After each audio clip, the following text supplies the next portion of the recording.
I'm Jason Klamm, and this is the Comedy on Vinyl podcast. The year is 1985. The album, The Better Off Sound. Let's learn to speak. The year is 1985. The album is The Better Off Dead soundtrack. The artist, well, The Better Off Dead soundtrack. There's a lot of people on it. My guest is Monique, Diane Franklin. Thank you so much for being here. Bonjour. So, I heard you on Jimmy Pardo's podcast. I was excited that you do podcasts. I do. I'm a big fan of that film. We can talk about anything, but we should start with Better Off Dead. Now, first of all, this, like I said earlier, the only way I was able to listen to the soundtrack right now is that it's on YouTube because I found a copy of the CD for $200 online. Oh my gosh. The vinyl on Amazon was $80 for the one copy that you can get. Impossible. Whoever has the vinyl right now, just hold on to it. Seriously. Hold on. Bring it to a convention that I go to and I'll sign it. Okay, there you then go. It'll be super valuable. Super valuable. That's right. Beyond. So, I don't know where you want to start because I'm sure you've told these stories a lot. So, is there anything that you haven't talked about Better Off Dead that we can start off with? Because there's always a casting process, all that stuff. Is there something that you haven't talked about? Good question. All right, so let's see.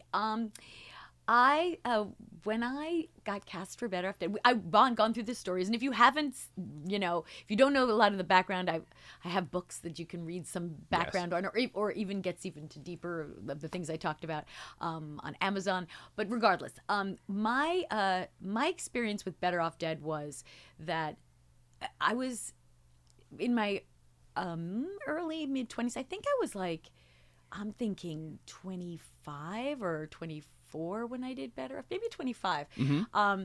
And I guess I look a lot younger. But by that time, I had a little bit more experience so that when I went in for the role, I could, handle, being able to play something that was pretty cool and just and such an independent, unique character. Sure. I think the idea of defining a character that didn't exist before was really exciting. And as an actor, that's a gift. Sometimes you'll play a role and it's like somebody mm-hmm. And with Monique, it was a character that nobody knew, yet they felt comfortable and connected. Sure, right? yeah. Which is unusual, and also to have talk like this, have a different accent and be very comfortable with it. I think that I didn't realize with the film is that having a foreign exchange student come into your town was somewhat common in the 80s. I don't know if it's common today, right? But it was kind of common, but it was special, and it was like a good thing. Like if you had somebody, there was always some school that would have this foreign exchange program, and someone would be there, and so I kind of gave that character, that person, a good name. Mm-hmm, I was like, yeah, go get foreign exchange students to live at your house because this is really cool. Right. But when I went and auditioned for the film, it was so interesting for me as an actress because I've said this before, but that kind of film wasn't being made. Right. It was such there was innocence to the film. Mm-hmm. And, we didn't know, all of us didn't know who else was going to be in it when we auditioned. Sure. But everybody who auditioned for it loved it and wanted it regardless of who else was going to be in it, where it was going to be shown. Yeah. And I think that that's really interesting from the standpoint that sometimes you get a script and you go, oh, well, it's part 2, so you understand how successful it is, or oh, so-and-so is going to be in it, or this, studio is going to do it. But it was really sort of a leap of faith in the script and the role. And so what was fun about me being able to do the role was when I wound up getting it, and then I went on set and met all these great actors. I didn't know who John was. Sure. Amanda, Curtis. I really didn't know who everyone was, but we all got along so well because we loved the material and we all loved our characters. Yeah. And Savage was very young also, and so he was sort of like one of the kids. We were all sort of kids hanging out, and he enjoyed watching our acting so much that it made us as actors feel so good, and we all wanted to embellish our characters with these special details. Yeah. So I guess I'll say this: for me to be in it, and for instance with Charles DeMar, Mm-hmm.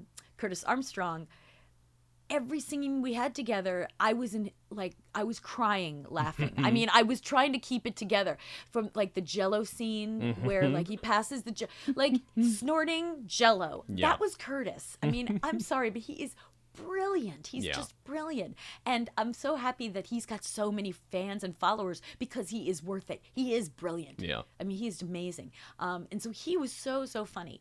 And then oh my God, like I got to be around these people who were, I wasn't myself, I thought, funny I became funny through that movie. Okay. But that was the first movie that gave me the chance to be funny. That was what was a great moment for me, because before that, everything I did was more dramatic. So although I wound up becoming somewhat funny, I had a sense of humor, and I knew I could be funny, but I never did that really in a role. Yeah. So that opened up doors for me, and it also made me feel like this is the closest to who I am. Like I could be more myself in the film, because I could show that side of me. That makes Whereas sense. in the other films I did, say Virgin or Amityville or even Summer Girl or Deadly Lessons, I had to be so like serious and wide-eyed, and the innocence.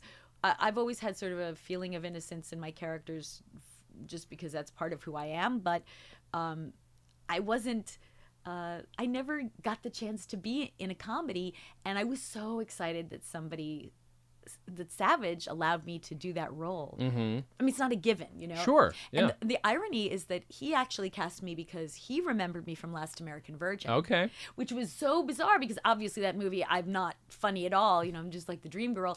But at the same time, I'm so grateful I did it, because then for him to see that and say, "Oh, I just want her to be playing Monique," what a gift. Yeah. So if you're an actor out there, I would just say, never judge the roles you do, because you never know where that can lead.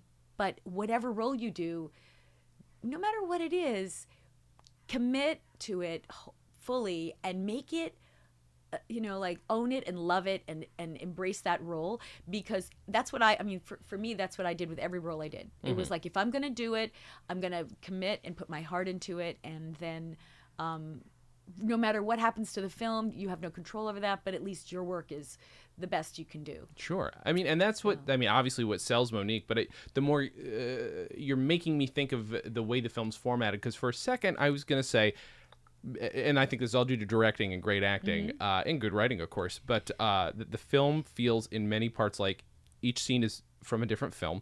Some of the characters seem like they're in their own movie, and I love that. But I also think there's a level of straight woman or straight man, crazy woman, crazy man, where I feel like you're the straight woman to John Cusack's not so straight character, right? But then I feel like he could be the straight man to somebody else. There's like a hierarchy in this film, and I never thought about it that way. No, that is, and it's very. Obviously, Savage did animation, so there's a little tiny element of that, that sort of a cartoon come to life, but it's realer. It's a little bit realer than that. Like I've seen. I don't know about you, but like there's a lot of movies that really make things very cartoony, and they just and so okay, this is way over the top. For me, it would be like TerraVision. TerraVision was a live action cartoon where everything is over the top purposely, and it's stylized. Yeah. But with Better Off Dead, it combined that. It combined to me the realness. There was there were real relationships going on, and moments between characters, but at the same time, it was through the eyes of the experience of what you were going through. So, when Lane is looking, drawing in the cafeteria, and he's scribbling. I think a lot of people can identify with that, drawing and hearing voices in your head talking to you and like going, oh, and so I think identifying with that, but illustrating it. On one hand, also like it's entertaining, but it also makes people feel like, oh, okay, I wasn't crazy. There was somebody out there who actually felt the same way I did. And also people who go into their own imagination, like the burger scene. Like you're alone in a burger place and you're flipping it, and it's like you're just in your own world, and you make up things. And there's a lot of people who go to that head when they're doing when they're alone and like having to do something. And it's so wonderful to see that that's like something that we should embrace as opposed to going, oh, that's silly. No, Sure. It's fun, and certainly it would make that job much more entertaining. Absolutely. I mean, seriously, Yeah. like, so I mean, sometimes, obviously in life we have to do things we hate, we don't want to do, but I think what Better Off Dead did was it said, okay, so if you have to have a mundane situation, you can take it and you can make it your vision, you can make it a movie. What if you were the besieged kid in this world, like all these things are happening to you? There's nothing kind of funnier than the besieged kids, and then when things get worse. Do you know what I mean? Yeah. Like, when things, like, you're having a bad streak. I always even say this to my kids, like, it's like when you're going through a bad streak and things start, like, you've run out of, like, you start off like, you just don't have enough, like, food in the house, or then there's, like, the dog, like, poops on the floor, or like there's like then you get like a bill in the mail that you can't, whatever it is. It's like, Sure. you things grow and grow and grow, like, oh, you didn't get that job, whatever, but then at a certain point you snap, and then you go to the other side and you're like, all right, bring it on. Let's go for it. Yeah. And to me, that's like, to me, the most fun part of life. Like, it's like when things get bad, it's bad, but then when they get really bad, it turns funny. Right. Do you know? Yeah. No, and that's the perfect attitude. Have you always felt that way? Has that always been you? Yes. All right. I have to Okay. say. And perhaps that's why, like, I so much appreciated Better Off Dead, because he was like, wanting to commit suicide. Things were getting worse and worse and worse, and you can't. Sure. You know what I'm saying? And so at a certain point, you snap and you go to that other, like, fine, okay, good, bring it on. Right, okay, so he's going out with her, and she's going out with everybody I know, and we all have experienced that. I don't know. To me, like, that's something that if you can find the sense of humor and enjoy, then when things get really bad, you're like, as long as you have somebody to talk about it with and to identify with it, it's hilarious. Yeah. It's hilarious. And some people, I guess they have to get drunk to get into that head. I guess so. Yeah. Right. Right. Me, I just, like, look at life that way. So I think life is, to me, it's like surfing, I guess. Like, it's riding a wave, and sometimes things are, great, and then sometimes, like, okay, it's not gonna be so good, but then you just do the dance. And Sure. I think I personally feel like if you didn't do that dance, it would be super boring. And we rise to the occasion on challenges, and you'll never ever remember the days where things were perfect. But you'll always remember the days where you rose to the occasion, or that they were really bad but you made it through to the other side. Yeah. Yeah. So there you go. You're making me think too about, in terms of, like, the way Monique's character relates. Monique relates to John Cusack's character. Is that I don't know. She's pre a lot of the manic pixie dream girl thing. She's, like, super her own person. She doesn't fit. There's not a stereotype she fits, which is great. Right. I mean, you're a human being. What was it like being able to play, I think, a human being in this? You know what I mean? Oh my gosh. Okay, so I have to bring this up because I'm so glad and I'm so happy you noticed that, because I mentioned that particular aspect in my new book that I wrote, and one of the reasons why I wrote this book, and it's, if you're wondering what the heck is she talking about, it's a book called Diane Franklin, The Excellent Curls of the Last American French Exchange Babe of the 80s, and this is a sequel book, so it's kind of like you're going, why curls? The first one was The Excellent Adventure, but this is Curls. But the reason why I named it that is because I was the first actress that kickstarted curly hair in the 80s. I was actually the one, and I can prove it because I did modeling for 10 years before, and everybody had straight hair was straightening my hair, and how it happened you can read in the book, and there's tons of pictures. But essentially, I have a chapter where I talk about the character of Monique and how, I mean, first of all, like, to me, I loved playing the character, but because I was a foreigner, I didn't have to. I could just be all the things that I take for granted. Like, women are independent and they think for themselves, but then they can also be sexy, but they can be smart, but they are capable. They can fix a car and stuff. I take that for granted. Like, I think ever since I was little, I just always felt you can do anything that you want to do. Blue's Clues, okay? Yeah, I right. mean, it's like Blues. Everybody watch Blue's Clues because it's sort of like it's so funny because that was my daughter's show. It was like, hey, you can do anything you want to do, and it's true. Yeah. And it never even occurred to me that we couldn't. And then, and I was adult, I look at society and I go, why are women believing that they couldn't? Who told them this? What's wrong with this?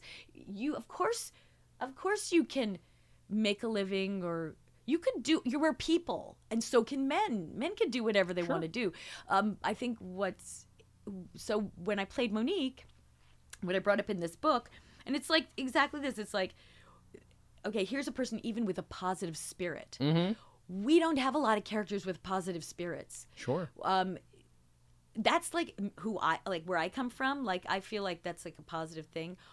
But like, I come from a positive place, but I'm not like religious. It's not coming from a place of like, if you believe this, then everything's going to be okay. Sure, like, it's not like if you do this, then you get that. Okay. Life doesn't work that way.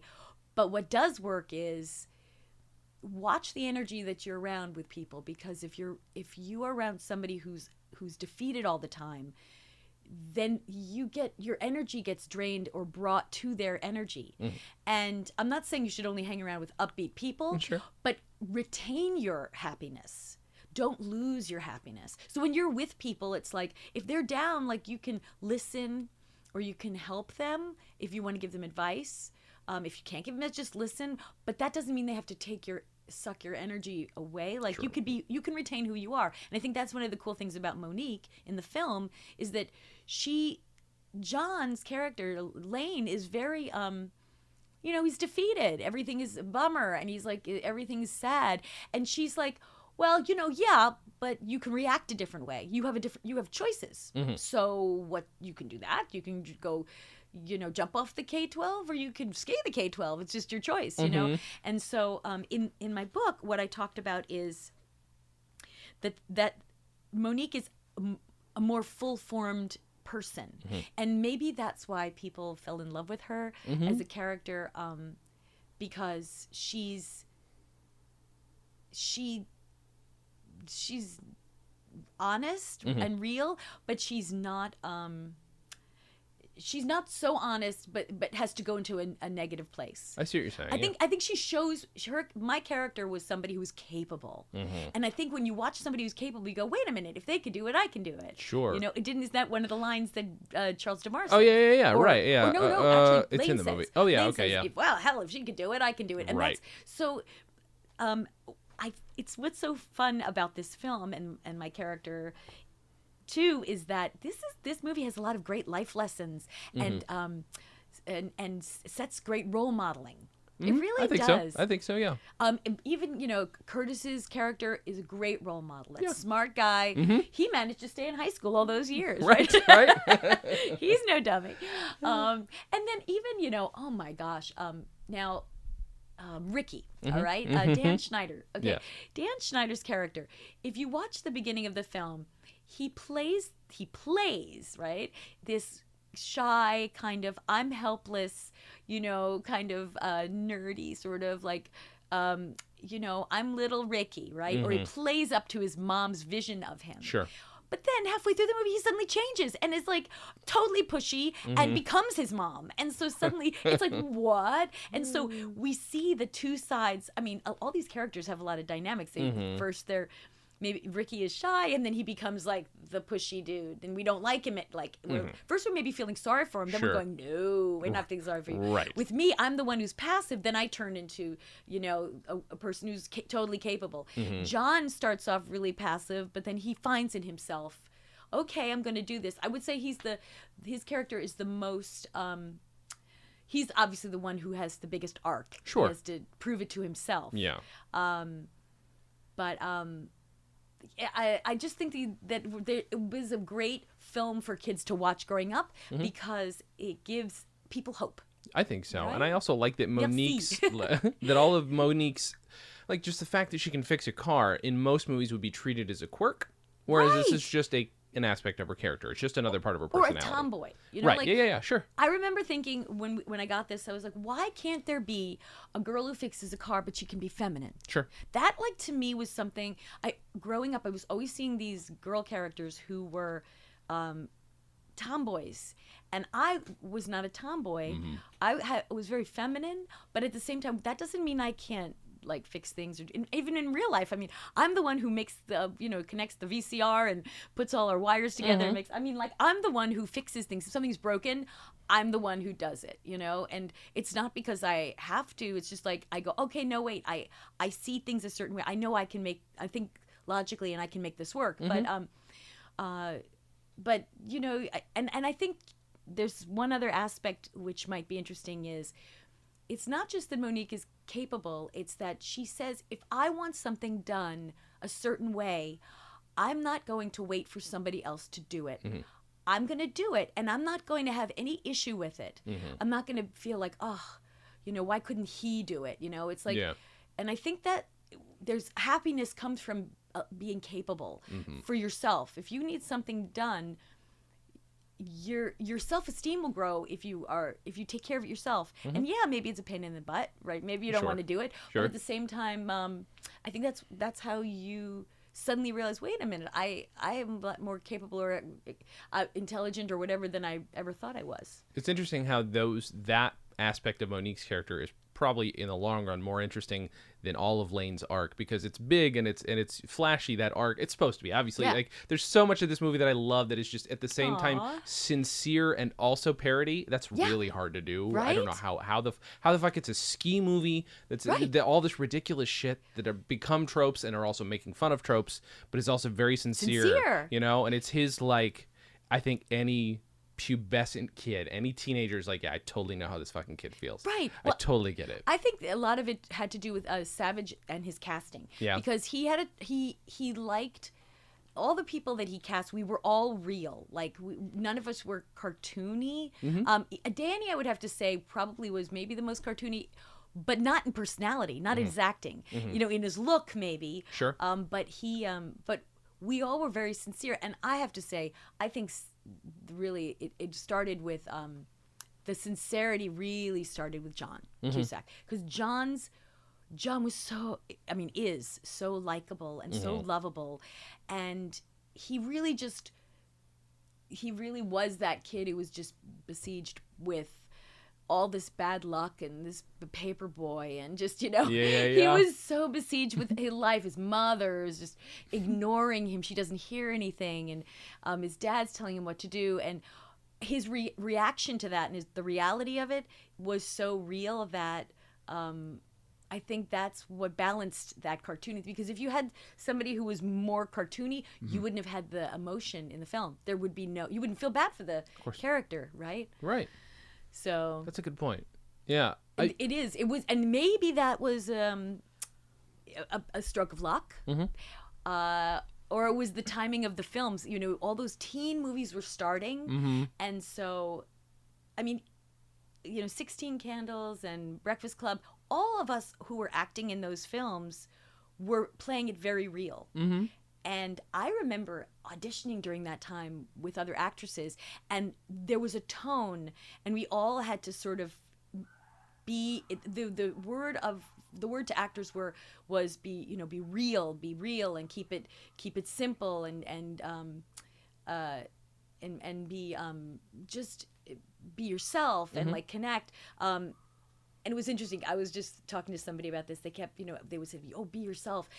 But I was such a lively person that I always, like all the movies I did prior to Better Off Dead, had to, really shy my personality down. Like, I really had to hide that to play these other roles, because that wasn't naturally my personality. But when I got to Better Off Dead, oh my gosh, I was like, I can be me, right? I can be expressive, and I can have my opinion, and I can have my stubbornness. I was sort of like, this is what you do, and it was wonderful. It was a great experience. So now, you said, like, as you said when we started off, you're like, I wasn't the comedic actress. That wasn't my thing.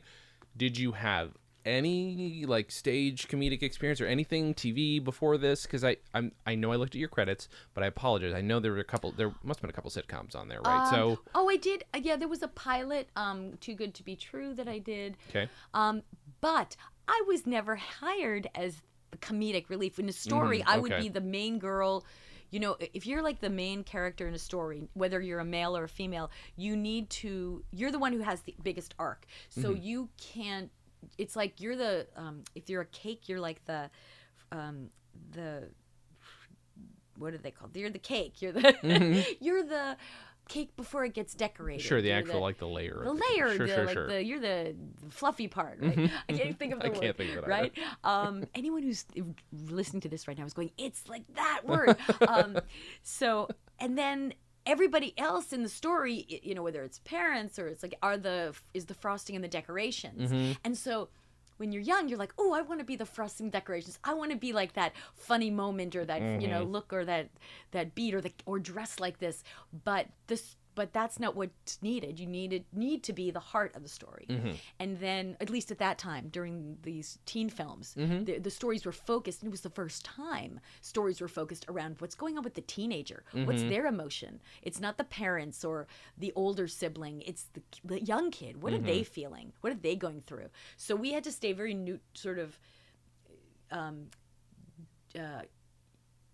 universal. Our characters had to be more universal, and it had to be less decorated and less more like experiencing the moment, like what's happening and feeling it, as opposed to having a lot of that character. As you get older, you're going to do more character stuff, but that was what was necessary during the time. So when I got Better Off Dead, like it was just it fit. And so you're asking me where my sense of humor came from. I have to say it came from my family and my parents, and my dad was always kind of jokey, and I had a good sense of humor. But I wasn't. And I had a great imagination, a really, really fun imagination. And I used to draw, and I used to make stories up, and paint, and do art, and ballet, and sing. So I was so creative that I think that I just held it.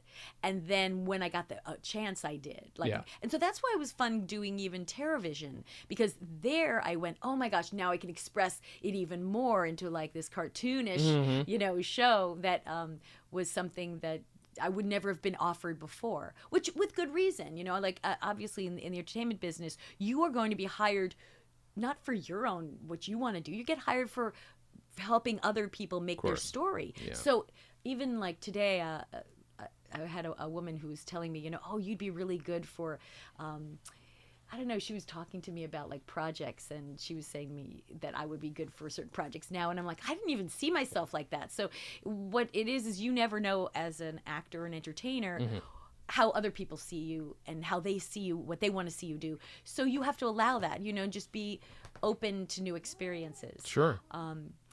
But from that, I will say, what's been incredibly fun is that my daughter, she's a filmmaker, and she actually has been doing comedy since she was really little, because my husband and I have raised her with an incredible sense of humor, and my son as well. But she has been attracted to comedic filmmaking.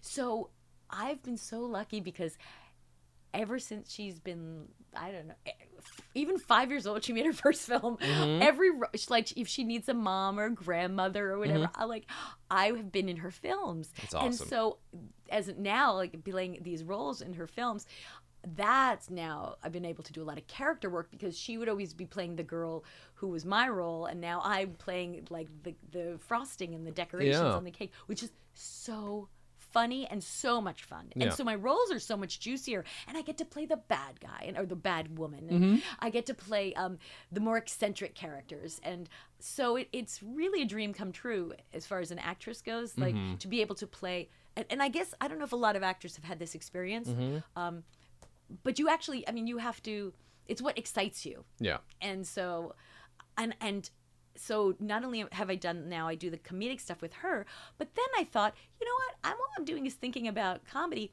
What if I did like a horror film or sci-fi? Like, how cool would that be? Like, Yeah. I could bring so much more to that. So I started putting it out on podcasts or interviews. And a couple of people contacted me and said, hey, I've got this film.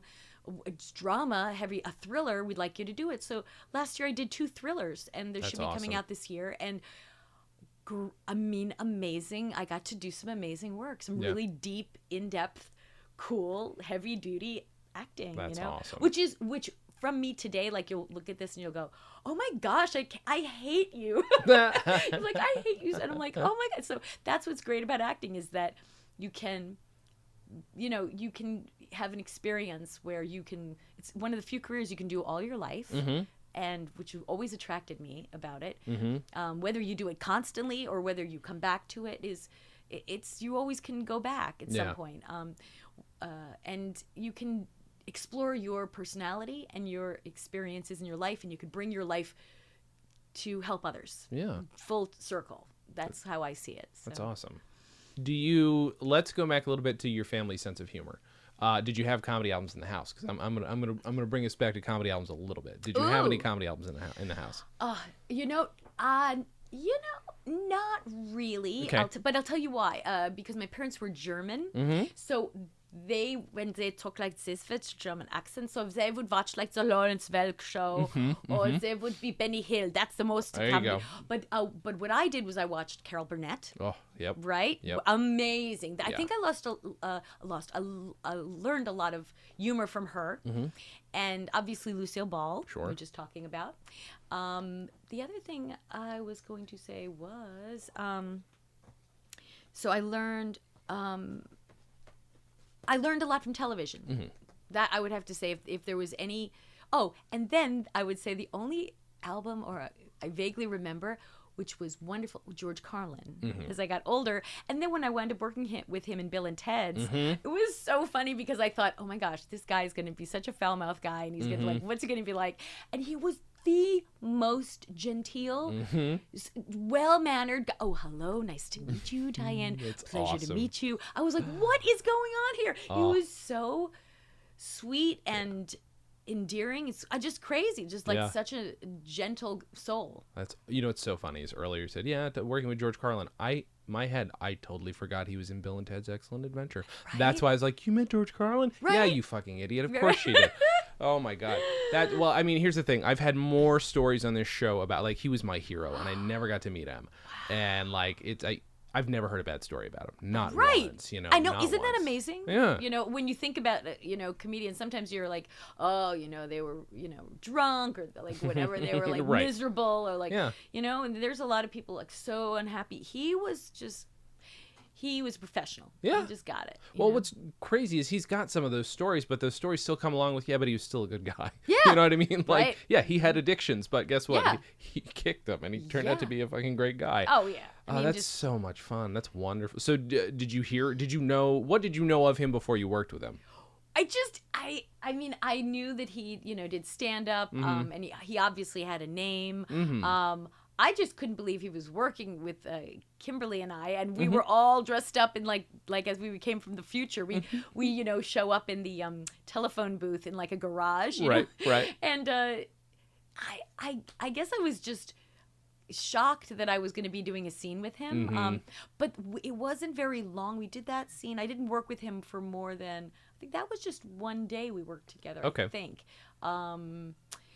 Yeah, because we didn't have the other scenes with him. So, but it was very intimate, and it was in the Pacific Palisades in someone's house in a garage. Really? And and it was night, and he like did the air, like he did the guitar playing at the end, or they got like somebody to do the hands for him. Okay, and, he like did it for a while, and they brought in the real guitarist, and but it was. I think it was really fun, and even like Keanu, Keanu wasn't big yet, Right. So it was very intimate and fun, and everyone got along really well. And I'm just hoping they're going to do Bill and Ted's 3 and have Kimberly and I in it. Would that be great? Totally excellent. We would love it. It'd be amazing. We just love it. I mean, what I think again would be so funny is that we're all older. And so that the idea of those guys being like married for a while and like with the kids and like, you know, Bill, and Ted, aren't you going to take out the trash? Like it's just like what's going. You could just picture it being like, oh my gosh, she's not watching the kids. We're going to get our nails done and go to the mall, and you take care of the children. I mean, like it's like you can see like that awesome connection. I hope that happens.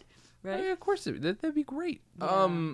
Okay, so I will say this: I was listening to the soundtrack from Better Off Dead a little bit.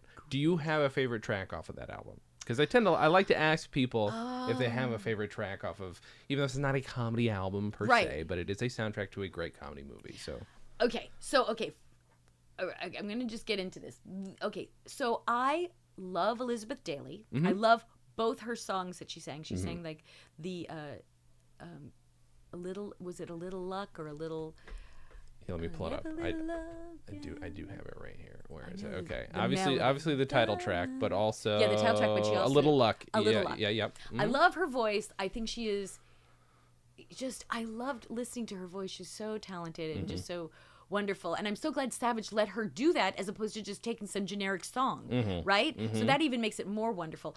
So I like that. But I like the song where when John gives me the TV dinners. I just like, and then you know what? I also like With One Look. I think With One Look. Yep. Yeah, I think that probably is my favorite song because and I don't know if this happened, but I think Rupert Hines wrote the music after he saw the film. Okay. I think. All right. So then I'm thinking, oh, did he see me and then write that song? That Right. would be very nice. That'd be amazing. It wasn't, it wasn't like Last American Virgin. All the music is, was put before it, and Sure. like they purchased it and then they put it in the film. But this one, I'm like, I wonder if I inspired him. So It'd be amazing. But here's the cool part. Okay. Everybody who's listening, listen to this. This November, okay, I will be at this event called 80s in the Sand. Okay. And Rupert's going to be there.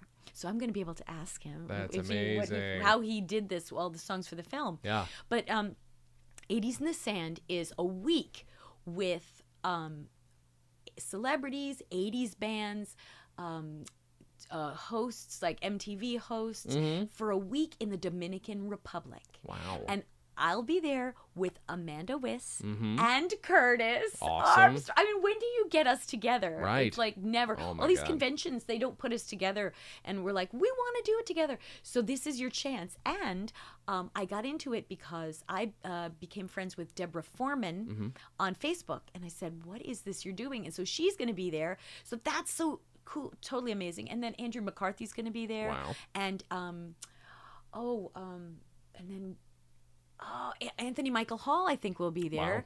And then, That's like, crazy. Downtown Julie Brown, and then, like, the amazing band. So go check it out, 80s in the Sand. Awesome. And I just think if, like, you have an anniversary or if you have a birthday, like, what a great trip. If you love the 80s, I mean...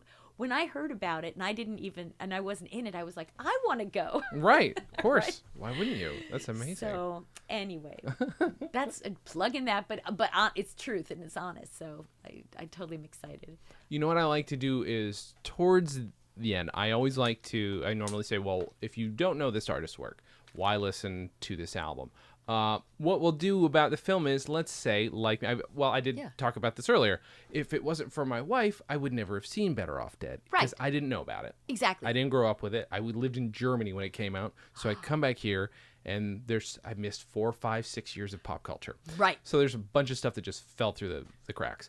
But aren't you glad you saw Better Off Dead? I'm very glad. Right? I mean, she also introduced me to Beverly Hills Cop. Again, these things gosh, are all right? 8 years ago. 8 years ago, I just saw these all for the first time. And I was like, and that's the only reason I like Better Off Dead. I'm like, oh, this still holds up. Because it could have, anything from then could be a piece of shit by now. Because you never know. It's great. And it holds up. So let's say, and I don't know the average age of my audience. So I don't know. Right. Let's assume there's some young people out there who haven't seen Better Off Dead. What's a good reason to watch it? I know it holds up, but... All right, first, I'm going to tell you, this is very important. When you see this film, you will not recognize me talking because I don't talk like normal person. I talk French. All right, so I sound like this. So don't get confused if you watch it, all right? I am French, all right? And so that I just wanted to like let them know because in case they didn't see That's it. a All really right? good point. That's a good point. Okay, second, the movie still holds up because it's not like three hours long. Okay, Yes. it's like an hour. It's like not that long. So I think it definitely works for the audience today. You will not be bored. Okay. 3, you've never seen a movie like this, and you Absolutely. never will again. And it is one of those things. It's sort of like knowing an inside joke for the rest of your life. a good Okay, point. what people have memorized lines of this film like they do Rocky Horror Picture Oh, Show. yeah, yeah. And you will use these lines in your life constantly. Somebody told me that they use NT. Okay, so when I say there's a line that I say in the film, and somebody says the words, they say NT, and they use for some reason when anybody makes a spelling mistake, they bring up this particular line with those NT, like spell it this way, you know. So I don't want to blow it for you, but Right. but so first of all, and then also the story is timeless because it's a love story. It's actually okay. I wouldn't say it's a love story because that's you won't like, you may not be attracted to love stories, so it's not like something that you want to go see for that reason. Right. But you will watch it and you will feel good about your life and you will feel connected to what's happening in the story, and it's still funny, and it's still it's one of those things like you can't go through your life without watching Better Off Dead. You can't. Yeah. You just can't. It's just as legitimate as seeing any A-rated, you know, great movie. Yeah. Because I'll tell you something that was interesting. When we were all in the 80s, when you were going to a movie theater, the critics would say, this is a great movie, because we had like $5. We would $5. Your hard-earned money that you made working at like McDonald's or something. You had that $5. Critics couldn't see anything because their reputation was on the line, and they knew like you had that $5. You're going to go to the movie theater, and if you had to choose, because you ultimately were going to choose which movie, they'd recommend like Sophie's Choice or Officer and a Gentleman or something. So the movies that were really, really funny kind of got sort of put on the side because people thought, well, we can't recommend that. But when video machines came out and then college students started watching it, college students said, you know, I'm sick of watching this heavy duty drama. I've studied all week. I am exhausted. I just want to hang out and laugh and watch something fun. Yeah. And that's all of a sudden when all these films became popular. It's like, oh my gosh, you want to have fun? Let's play this movie. And guess what? We can watch it again next week with our other friend and we can laugh. Yeah. So that's where I think that a lot of the movies, like I guess Ferris Bueller's Day Off, or I don't know, well, certainly like, I don't know, well, Pretty in Pink or whatever. Those movies, that genre was interesting, but Better Off Dead was that cult movie that you didn't have to be a teenager to like it. You could be in your 20s and you will love it. It's for creative people, and I don't know, it's so funny. Yeah. And it's sort of like, it's like encompasses high school. So if you've gone to high school, you will love this movie. Yeah. And then so what I was going to say was that that's why I think this movie is incredibly valuable, and you may not hear it from everybody because it's not going to be maybe on the best top 10 list of 80s films or 90s, you know, it's not going to be on that list because those films were more you know, is the cinematography good? Is the editing good? I mean, the categories of those films were about filmmaking, but this Better Off Dead was about making you laugh. Sure. So if you want to laugh, watch this film, okay? Yeah. And then text me at Diane Franklin 80 and tell me what you think about it. There you go. I'm not text me. What did I say? Twitter. Yeah. Twitter. I'm so 80s. It didn't even occur to me before. Right. Yeah. Twitter Diane Franklin 80, not 80s, no S. And let me know what you think. Because Awesome. I want to know. I want to see. All right. Well, that's perfect. That's a perfect argument for it. And also, I mean, that is the right time for cult movies to have a following. I mean, it's the first time movies were portable, and that's why I like talking about comedy on vinyl. So it's the first time music and comedy was portable at all. You know, it's the first time you could share it with a friggin' friend. You could bring it to their house or whatever. You could rewind and play the section again and again until your videotape broke. Exactly. Right? Yeah. And this is the perfect era of film for that. And it could be the same reason why you might not have seen it. Same reason why I didn't see the damn thing. But thank goodness, that was another thing I'm so grateful. I'm like the first generation where we can watch things. I mean, okay, maybe like people in their 60s or 70s, they're still part of it, but they may be like, what's this internet thing? I don't even want to deal with it. Sure. But for me, it's like I see all these, my actress friends, and we go to these conventions, and we are so fortunate that people can show their kids these movies. Sure, yeah. I mean, a lot of the films, they're lost, or they weren't put on video, they weren't put on discs, or so the information wasn't passed down, and now we're everyone's trying to find the footage in the film and discover what was happening a long time ago. But we were actresses in the 80s are very fortunate to be able to just be like, oh yeah, like we can talk about it. We can say we were there and we can talk about what we did. It's pretty fun. Are there so we've already given your Twitter, Diane Franklin 80. Yep. Is okay. And then Instagram, if you're interested. Instagram is like not my main thing, but Twitter is definitely, I would say, for fans. My Instagram is Diane to be with you, Diane to be. And the reason I chose that was because my kids were like, I'm like, what kind of a Twitter name do you do? And they go, oh, you always, it's sort of like a joke. You got to pick a joke and your name in it. And I was like, Diane to what? Diane to, Yeah. So I was like, okay, Diane to be with you. And then what I really love is I have a Facebook account. And okay, so there's my Facebook under Diane Franklin, and you'll see a picture of me from Better Off Dead, but it's full. It's like 5,000 people. And then when I tried to open another Facebook account, and I had it for a little while, Facebook closed it. And I was like, and like other actresses, they're figuring out how to do it. For some reason, they're on me. They won't let me do it. But I guess there's Diane Franklin, like the one that, I don't know. Is it like a fan page? Yeah. The fan pages are unlimited. So right. So you can go to the fan page, and at least like connect with it, friend me. I don't know. How do you do? What do you like? In that case, you're liking it. You're liking it. But if you check it, like that's where I put all this cool information. Like I'll put like conventions I'm going to. I'll put the acting work that I'm doing now. I'll post photos, like old photos. I'll have information on my book. And both my books, the first one is about how I became an 80s babe, how I became an actress. How does it even happen? How do you star in a movie? Like, how does that even begin? But it also has tons of very cool pictures and great stories. And the foreword of my first book, Excellent Adventures, just go with like Amazon, Diane Franklin books, and you'll find it. But the first one has a foreword by Savage Steve Holland. Awesome. So if you're a Better Off Dead fan, get that one for sure. And the great story of how I got cast. Like, I love him.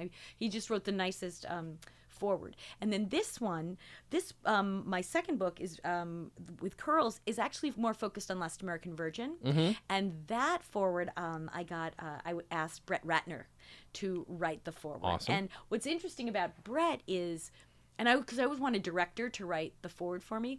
What's interesting with Brett was, I didn't work for Brett, but Brett actually holds the rights to Last American Virgin for the sequel. Oh, really? Interesting. Yeah, and he loved Virgin. So he had the greatest story to write as a forward. And so when I found that out, I'm like, oh my gosh, you have got to write the forward to this book. I mean, so he wrote the sweetest, nicest forward, and he's just he's just so successful. I've got to tell you about Brett. Like, I've met a lot of people in this business.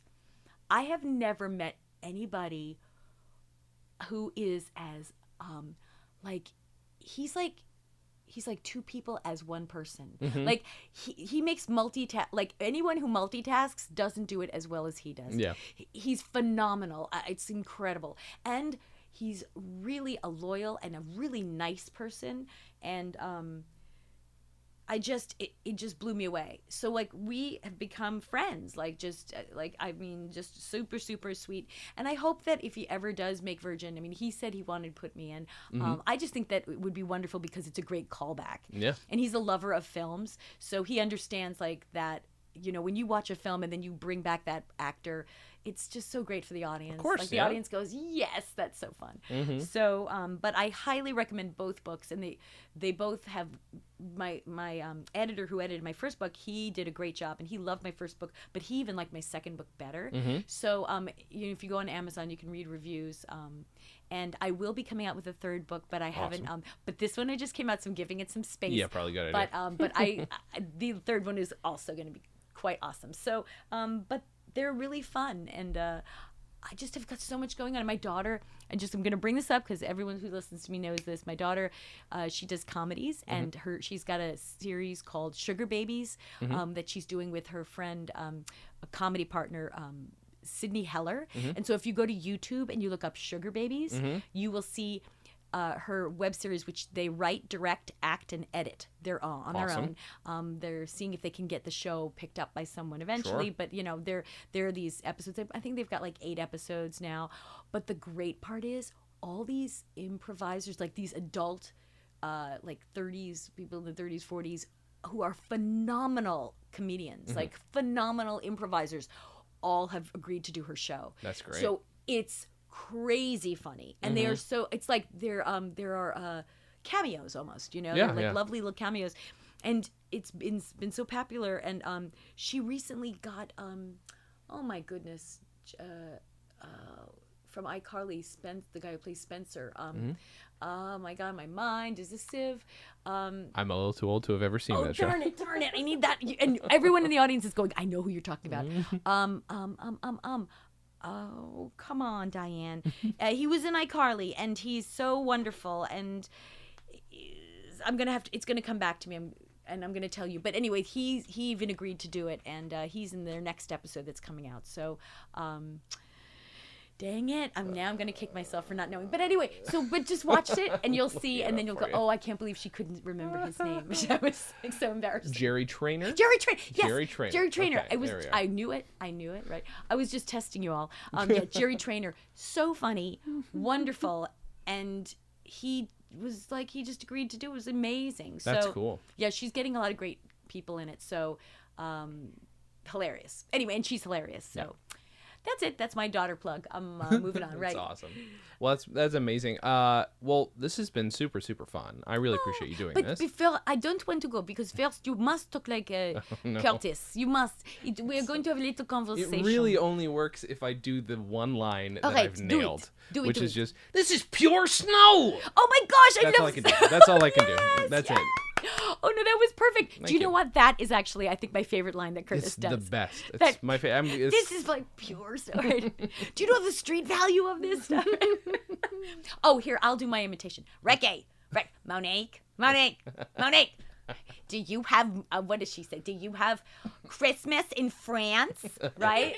France, all right? And she squeezed my face, right? Which Jimmy Pardo got to do, which I have to say. So great. See. Of course he did. Yes, I love it. It's so funny. Everyone squeezed my face. And I have people going, don't let them squeeze your face. And I'm no, they have to squeeze my face. You don't understand. That's the inside joke. And for those of you who have not seen Better Off Dead, that's why you have to see it, because you have to understand why squeezing of the face is so important. That's awesome. So anyway, but merci buckets for doing that line. It was lovely. Thank you so much. You're this welcome. has been a ton of fun. Everybody, please follow our Twitter. Buy all of her books. Do that. Thank you. You will not regret it. It is fantastic. And if you like Bill and Ted's, all right, then you'll enjoy it also. So we'll have a lovely time. Well, thank you guys very much for listening. And as always, have a good thing.